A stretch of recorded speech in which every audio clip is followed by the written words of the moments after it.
նա իր ապրումներով վիճում է, նա իր ապրումներով սիրահարվում է, նա իր ապրումներով բաժանվում է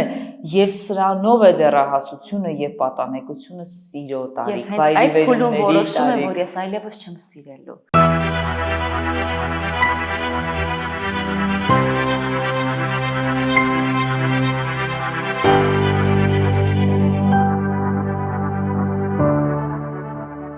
Ողջույն բոլորին, շնորհակալ ենք, որ միացել եք մեզ, որովհետև գիտեք, որ խոսելու ենք այսօր շատ հետաքրքիր, պահանջված եւ բովանդակալից թեմաներից։ Այո, մեր այսօրվա հանդիպումը հենց քո համար է եւ քո մասին է։ Ճիշտ եմ ասում։ Շատ ճիշտ, ինչպես միշտ, մեր սիրելի Մարդիկ ջանը մեզ պարբերաբար խնդրում են, որ թեմաները գնալով էլ ավելի խորքային եւ մանրակրկիտ վերլուծենք, մեկնաբանենք, ահա եւ կրակի արձագանքը։ Մենք դեմ չենք բացարձակ։ Այո, մենք սիրում ենք բացել, մանրանալ, թափանցիկ դարձնել ամեն ինչ, խորանալ, հասանելի։ Ճիշտ է։ Այո, այսօրվա թեման քո մասին է։ Լիա, այսօր ինչ թեմա ես պատրաստել։ Ինչ թեմա ես բարձրաձայնելու։ Այսօր ուզում եմ խոսել այն մասին, թե արդյոք տղաներն են ավելի ծանր տանում բաժանումը, թե աղջիկները։ Իսկ որ տարիքի մասին է խոսքը։ Որ տարիքն ես ընտրել քննարկման համար։ Ընտրել եմ մոտավոր 18-ից 21-23 տարեկան երիտասարդների սանդղակը։ Դեռահասություն, պատանեկություն։ Այո, ճիշտ ես նկատել։ Ավելի խոցելի են, ավելի նրբազգաց են, ավելի զգայուն են եւ ավելի անփորձ են։ Այո, քանի որ հարաբերությունների կառուցումը, ձևավորումը հենց այդ տարիքում շատ խոցելի է, սիրահարվածություն, համակրանք եւ ինչը վտանգված է, որ կարող են փոխադարձաբար չհասկանալ միմյանց եւ բաժանությունը շատ ավելի սպասելի է, դեռահասը կարող է ծանր տանել։ Եվ հենց դա ապրումների տարիք է, տառապանքի տարիք է, բայց իրականում ես միշտ այդ բոլոր հարաբերությունների ցավոտ ավարտի եւ այդ խորը շեքսպիրյան ապրումների ժամանակ ասում եմ, որ գիտեք, իրական հենց այս տարիքը նրա համար է, որ սիրեք, սիրահարվեք, առանձնանաք, բաժանվեք, ինչու՞ չէ մտածեք սխալվել եք, որովհետև միմյանց ընտրությունը այլ բանաձևով հնարավոր է տեղի չունենա։ Իհարկե շատ շատերը կարող են 16 տարեկան սիրահարվել եւ այդպես մինչեւ խորձերություն ընտանիք կազմեն եւ գնան, դա էլ իր գեղեցկությունը ունի, բայց նաեւ հարաբերությունները, եթե ինչ որ կետում ավարտվում են այդ տարիքում, դա ընտրության բնականon բանաձևերից մեկն է։ Բայց ամենացավոտն են տանում հենց այդ տարիքում կամ ինչ-որ փուլում հարաբերությունների ավարտը։ Եվ այստեղ հարց է առաջանում մեր ակտիվ հետևորդների կողմից։ Որովհետև տղաները պնդում են, որ ամենադժվարը, ամենացավոտը տանում են տղաները եւ իրենց մոտ երկար է տևում մոռացման մաքրման փուլը։ Աղջիկները պնդում են, որ դա չի կարող այդպես լինել, մենք ավելի ծանր ենք տանում, որովհետև մենք ավելի շատ ենք սիրում, ավելի շատ ենք նվիրվում, մենք ավելի շատ ենք կենտրոնանում ձեր վրա եւ մեր բաժանումը մեր համար ավելի ծանր ու ցավոտ է լինում։ Եվ վերջի վերջո մենք կարող ենք երբևէ ունենալ այն ստույգ պատասխանը, թե որ սերն է ավելի ծանր տանում բաժանումը, թե դա կախված է անհատից։ Իրականում ես նման վիճակագրություն չունեմ, թե ով է ավելի ծանր այդ տարիքում տանում հարաբերությունների անջատումը, այսինքն բաժանումը, բայց կարող ենք վերլուծելով առաջ գնալ եւ ունենալ տեսլական երկու սեռերի հետ կապված։ Իհարկե կարծիքները շատ տարբեր կարող են լինել եւ առաջի կետը զույգերի բաժանումը եւ բաժանման հետևանքը գնահատելու համար պետք է հիշել, որ տղա թե աղջիկ, ինչպես դուք նշեցիք, անհատականությունը ունի իր անհատական հոգեբանական տարիքային առանձնահատկությունը։ Եթե ինչ-որ մեկը ավել էմոցիոնալ է, նա թե բաժանումը, թե ուրախ լուրը տանում է ավելի էմոցիոնալ։ Ուստի եւ էմոցիոնալ մարդը իր նյարդային համակարգով ավելի այսպես թույլ մարդը կարող է դա տանել ավելի ուրեմն ծանր, ինչպես մարդն է ասում։ Մարդը, ով իրականում միշտ ավելի կայուն է, հավասարակշռված է, շուտ է կողմնորոշվում, մտածողությամբ ճկուն է, նաև այս դեպքում է դա տեսանելի։ Որտեղ է մեզ պետք վարքաձևերի մեջ հավասարակշռվածությունը, որ երբ ես արել եմ X ընտրությունը եւ այդ X ընտրությունը արդեն չկա, ես հիասթափվել եմ, կամ ինձ խաբված եմ զգացել, կամ ինքը արդեն հեռու է, կամ այս կամ այն պատճառով դա տեղի է ունեցել, հավասարակշռվածությունը պետք է ինքնահաշվետվության համար, որովհետեւ ստրեսի ժամանակ հակաստրեսը աշխատում է ինքնահաշվետվության մեջ, իսկ ինքնահաշվետվությունը աշխատում է մտքի ճկունության եւ արագության հաշվի։ Սա գիտական պատասխան է։ Բայց մենք կարող ենք տեսնել եւ շատ խիստ առապանքի մեջ, այսպես ձեռքերի մեջ գլուխը վերցրած տղայի, ով նույնիսկ այդ տարիքում փորձում է իրեն խմիչքին տալ եւ ամբողջ օր այսպես մտամոլոր մտքերի մեջ է, կարող ենք տեսնել աղջկա, ով այնքան է գիշերը բարձին արտասվել, որ աչքերն են այտուցվել։ Եվ կարող ենք տեսնել տղայի, ով հաջորդ օրը մի անգամից վերցնում է սիտուացիան իր ձեռքը, գրում է հրաժեշտի նամակը եւ անցնում է առաջ, այսինքն կար եւ չկա։ Աղջիկը, ով կար եւ չկա բանաձևի մեջ, հաջորդ օրը վերցնում է իր գրքերը եւ անցնում է ուրեմն դասերը պատրաստելուն։ Պետք է այս կողմից հարցին նայել, որտեղ որ ասենք տղան ծանր է տանում, քան աղջիկը, այլ իրապես շատ տղամարդիկ նույնիսկ ավելի հասուն տարիքում շատ նման երևույթները ծանում են խիստ խորը, ծանր, խիստ զգացմունքային, որտեղ նրանք զգացմունքային են։ Բնավորության շրջանակը էմոցիոնալ է։ Հոգեբանորեն մոտենանք տղամարդկանց տեսակին եւ աղջիկների տեսակին եւ փորձենք վերլուծել, ովքեր են ավելի խոցելի, ովքեր են ավելի զգայուն եւ ովքեր են ավելի շատ կապվում եւ նվիրվում։ Թույլ նյարդային համակարգ ունեցող մարդիկ, որոնք հայտնել են թույլ նյարդային համակարգ ունեցող մարդիկ։ Այդպես ֆիքսեցիք, իբրև հայտնել մելանխոլիկներ, լաց կան, ավելի տարբեր իրավիճակներում նրանք կարող են ամեն ինչին հաղորդել մելանխոլիա, դրամատիզացնել իրավիճակը, աղջիկների դեպքում դրամակույնը աշխատում, այսինքն դրամայի թագուհիներն են, եւ այստեղ էլ բացի նյարդային համակարգի տեսակից կա կրկին նույն սեռի ծնողից նույնականացումը։ Եթե օրինակ աղջկա մայրը շատ ավելի էմոցիոնալ է տանում ընտանեկան տարբեր հարցեր, սա աղջիկը կարող է տանել ավելի ծանր։ Եթե տղային պարբերաբար արգելել են, որ որևէ ապրումներ ունենալ դա տղամարդու գործ չէ, նա կարող է տանել ապրումը, բայց մենք դա չտեսնենք եւ ինքը իրեն այսպես շատ զիգ բա ընդհանրապես կարող է ասել մազաթափություն ունեմ, տարբեր գանգատներ մարմինը շարունակում է տալ, կհիշեք մենք հանդիպում ունեինք, երբ մարմինն էր բղավում։ Սա հենց այս դեպքն է, սիրելի Լիա։ Եվ այս հարցը մեր հանդիպմանը քննարկելը, կարծում շատ շնորհակալ գործ է, որովհետև շատ հենց այդ տարիքում երիտասարդները զգում են իրենց անզոր, անօգնական ստեղծված իրավիճակի առջև, որովհետև նրանք նաև երազկոտ են եւ հարաբերությունների մեջ շատ երազներ են ավելացրել, որ այս սենց է լինելու, նենց է լինելու։ Եվ ամբողջ ապագան առաջին իսկ փուլից փորձում են կառուցել այն մարդու շուրջը, ում արդեն ընտրել են, եւ երբ այդ մարդը այլևս չի լինում, կարծես թե ապագայի բոլոր նպատակները, կառուցված երազանքները եւ պատկերացումները փշրվում են։ Եվ մարդը կանգնում է էմոցիոնալ ավերակների առջև։ Շատ հաճախ ես կուզեի պատճառներին անդրադառնալ, այ պատճառների վիճակագրություն ունեմ։ Պատճառները այս տարիքում բաժանությունների հենց տարիքն է։ Պատճառները այս տարիքի բաժանությունների հենց ծնողների ազդեցությունն է, այո, այս տարիքի բաժանությունների պատճառները անկայունությունն է, որովհետև զույգը չի ունենում ֆինանսական կայունություն, այլ տարբեր հարցերում կայունություն եւ դա տանում է արդեն շատ վեճերի եւ այլ նրանք ընտանեկան տեղափոխություններ, տարածքի խնդիրները, այո, օրինակ մի քանի դեպքեր երկիրը տեղափոխվելու հետ էր կապված, երբ ասացիք տեղափոխություն, մի անգամից դա հիշեցի,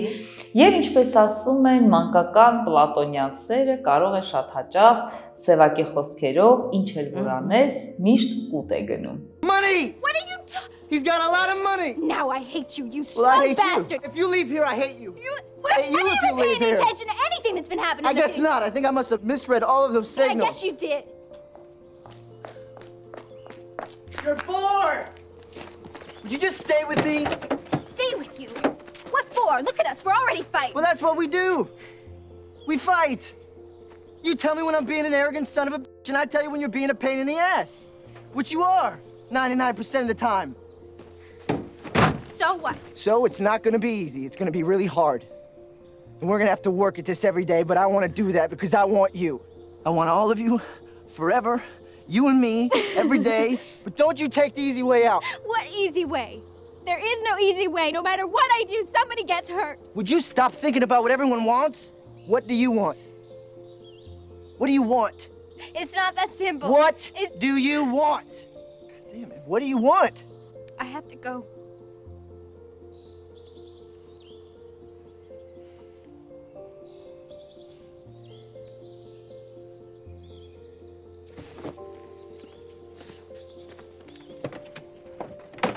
Եվ արդեն հարաբերությունների մեջ պետք է ընդհանրապես վերաբերվել սրան փորձ եւ պատմություն եւ ասնել առաջ, բայց հավատացած եղեք, սրանք ընդհանրապես խոսքեր են։ Դեռահասը իր ապրումները ունենալու է։ Նա իր ապրումներով վիճում է, նա իր ապրումներով սիրահարվում է, նա իր ապրումներով բաժանվում է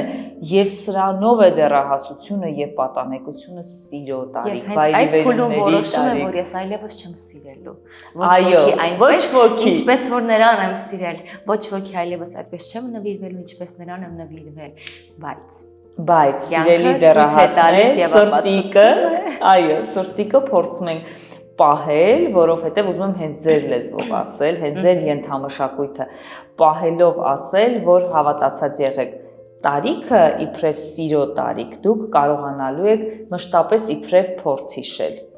Այդ տարիքում սիրել ամենագեղեցիկ երևույթներից մեկն է, անգամ եթե այն չի կայանում մինչև վերջ, բայց այդ փորձը այդ տարիքում ես կարող եմ շատ ավելի չոր օրինակով ապացուցել իմ այս մեկ օրինակի ճշմարտությունը։ Տեսեք, ավելի մեծ տարիքում 30,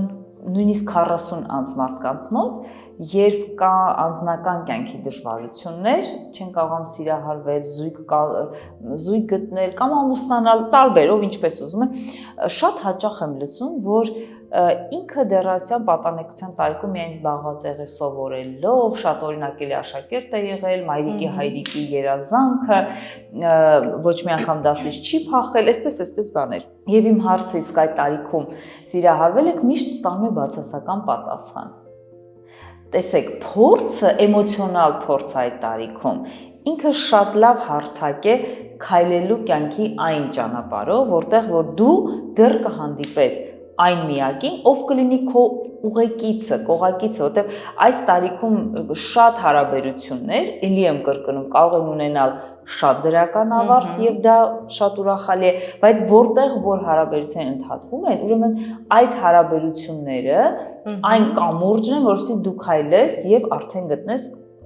տարբեր չափանիշներով քո կողակցին։ Եվ ի վերջո երբեմն այդ տարիքում հարաբերությունները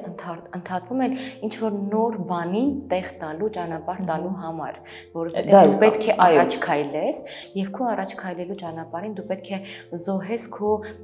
դեռահասության տարիքի ամենահամով եւ ամենախոցելի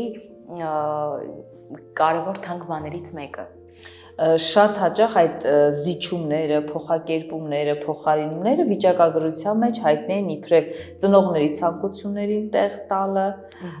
կրթությունը դրսում շարունակելը, չմոռանանք բանակային կյանքը, որտեղ զորակոչի ժամանակ ու զորակոչից հետո շատ զույգեր են ի վերջո անգամ սպասում են մինչև վերջ, հետո լինում է բաժանումը, սրանք ուղղակի վիճակագրության տվյալներ են, որոնք որ բոլորի կյանքում չէ, որ կարող են պատահել։ Յուրաքանչյուրի դեպքը անհատական է, յուրաքանչյուրի պատճառ հետևանքը անհատական է։ Եթե ներողություն,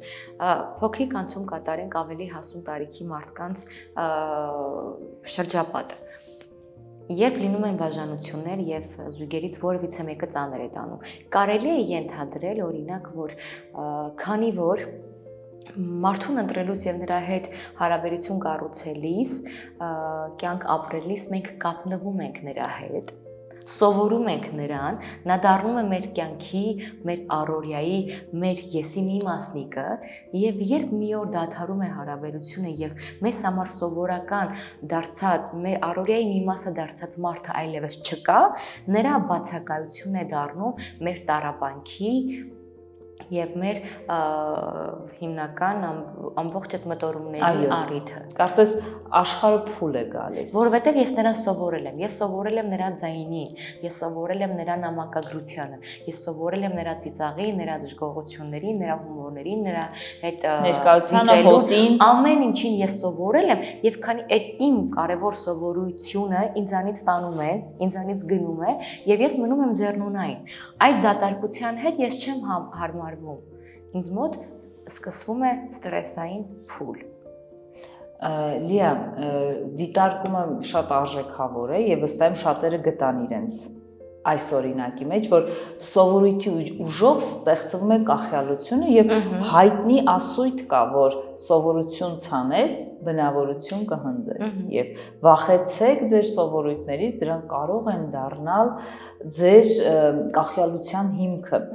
եւ կախյալությունը կողակցից կամ սիրելիս նույնպես չպետք է թույլ տալ, որ տեղի ունենա։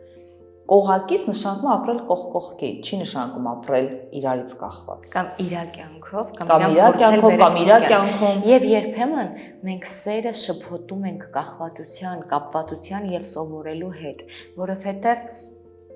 երբ դուք բաժանվում եք, փորձում ես հասկանալ, լավ, ես հիմա տխուր եմ եւ տառապում եմ ինչու, որովհետեւ սիրում եմ եւ առանց նրա չեմ կարող ապրել։ Բայց չէ՞ որ ես ապրում եմ, չէ՞ որ ես շարունակում եմ ապրել, շարունակում եմ հաճախել աշխատանքի, շարունակում եմ ճամփորդել, շարունակում եմ ծանոթանալ, արարել, առաջ գնալ։ Ապա ինչու՞մն է խնդիրը, որ ես ուզում եմ նա նորից վերադառնա իմ կյանք, որովհետև ես նրան սովորել եմ, որովհետև նրա ներկայությանը իմ կյանքում կարոտում եմ։ Դատարկություն։ Նրա հետ անցկացրած ժամանակը կարոտում եմ։ Իրականում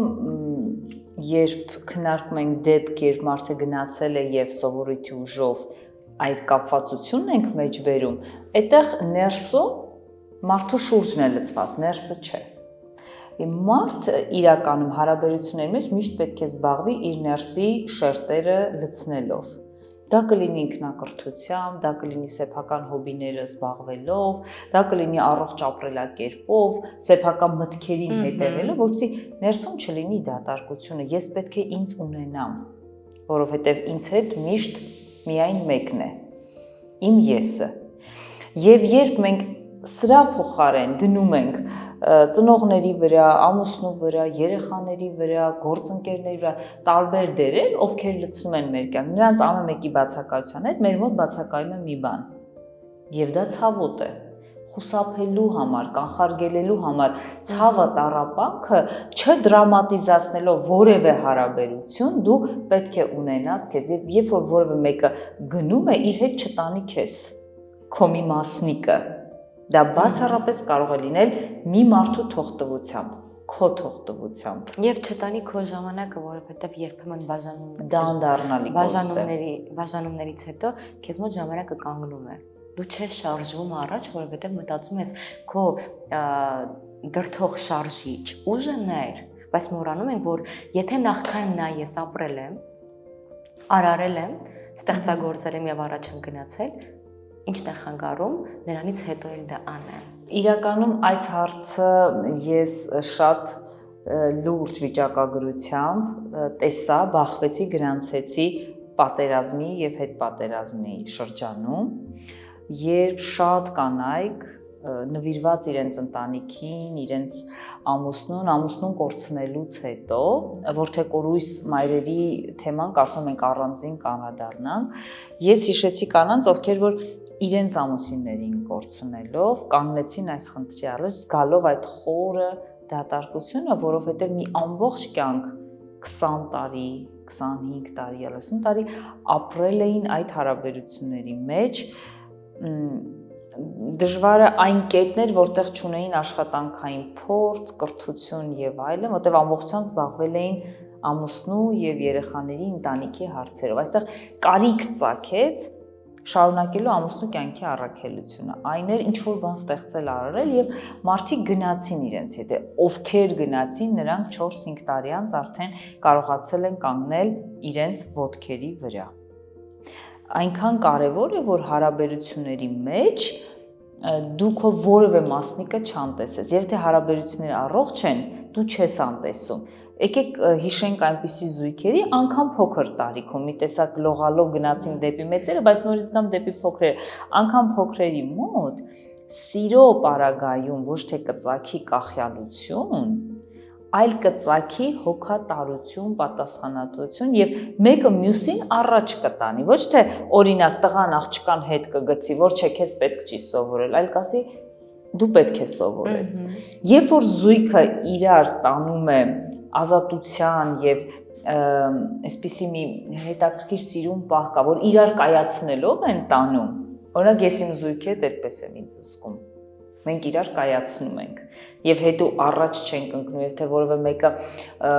մի փոքր առաջա հետ քաշող չկա, միայն փոխադարձ օգնությամբ տանել, ապա առողջ հարաբերությունների նման պարագայում չկա մի բան, որ եթե մեկը չլինի, այն մյուսը կայացած չի, հակառակը զույգը պետք է մտածի, որ օրինակ երբ որ ես չլինեմ, նա կարողանա կայանալ եւ իրեն տանի առաջ։ Երբ որ ես կամ ու ամբողջությամբ ես եմ նրա կյանքում, իմ չլինելու պարագայում նա կխեղճանա։ Այս դեպքում պետք է նաև չհաշվարկել այն բոլոր օգնող գործոնները, որոնք որ դու արել ես նրա համար։ Այսինքն բաժանումից հետո չպետք է հաշվես, թե ինչքան բան ես արել նրա համար։ Պետք է հարգես այն ժամանակը եւ այն կյանքը եւ այն օրերը, որ միասին ես Եվ դա համարես, որ եթե դու արել ես, արդեն դա քոնը չի, դա նրանն է։ Եվ տվել ես։ Այո, դա նրանն է, դու տվել ես եւ դա հետո հետագայում հաշվարկել, ինքդ քեզ մեղադրել կամ պահանջել, այլևս պետք չէ։ Մենք մի կարևոր մշակութային հարց պետք է քննարկենք, լուծենք մեր մյուս հանդիպումների ժամանակ, որ բաժանումը ընդհանուր միջև ամուսնալուծություն, եթե ընտանիք է, բաժանվել չդառնան թշնամիներ։ Մենք այդ վատ կետը ունենք, որ ամուսնալուծությունը դիտարկվում է թշնամություն։ Անգամ բաժանությունը պետք է լինի ցիվիլ, ինչպես դու նշեցիր, որ այդ միմյանց ապրած ժամանակը հարգել եւ հետ չխլել, հետ չպահանջել, միայն մաղթել, որտեվ պետք չէ դառնալ թշնամիներ, պետք է սատարել նաեւ հաջորդիվ իրար եւ այն որ հայտնի ֆիլմերում ենք, չէ՞, շատ տեսել, ես ինքս տեսել եմ դրսի ընտանիքներում, որ մենք մնացինք լավ ընկերներ։ Ինչու ոչ։ Բայց ինչու թշնամանաս մի մարդու հետ, ում իրականում ընտրել ես դու, ում հետ ինքդ ես անցկացրել քո կյանքի ամենաթանկ ժամանակը, որ ինչպես բոլորս գիտենք, երբեք չի վերադարձվում։ Եվ որքան որ դու կարող ես մեղադրել, ես իմ կյանքի լավագույն ժամանակը տրամադրեցի քեզ, նույնքան էլ նա է տրամադրել, նույնքան էլ նա է անցկացրել քեզ հետ, ծախսեր քեզ հետ։ Եվ դուք իրարից ոչ մի պահանջմունք չունեք իրականում։ Միակ պահանջը պետք է լինի բարի ճանապարհ։ Փոխադարձ հարգանք, բարի ճանապարհ եւ երջանկություն։ Արդեն շտապում եմ գնամ քնեմ Արտանա, որ շարունակենք այն թեման, որի մասին դու առաջարկեցիր խոսենք։ Սիրով, առողջ բաժանումներ, առողջ կարծես որևէ ժամ մեզ չի խանգարում, որովհետեւ մենք մեր առաքելությանը հավատարիմ մնանք։ Այո, թեմայից թեմա է ծնվում եւ ես հասկանում եմ, որ այս թեմաները որքան հուզում են մեզ, այնքան հուզում եւ դիպչում են նաեւ այն մարդկանց, ովքեր լսում են մեզ, ովքեր հետևում են մեզ։ Շնորհակալություն, որ մինչ այս պահը մեզ հետ եք։ Կարծում եմ դա նշանակում է, որ մեր քննարկումները, զրույցները բավականին օգտակար եւ հետաքրքիր էին ձեզ։ Բարին եմ ձեզ։ Չէ, մամա։ Օրոյ։ Լացա, գնացի։ Ես ո՞նց արած։ Մի բան չանես։ Մեր հանդիպումը։ Ես ո՞նց բան լինի։ Լացի բարակից։ Մի րոպե։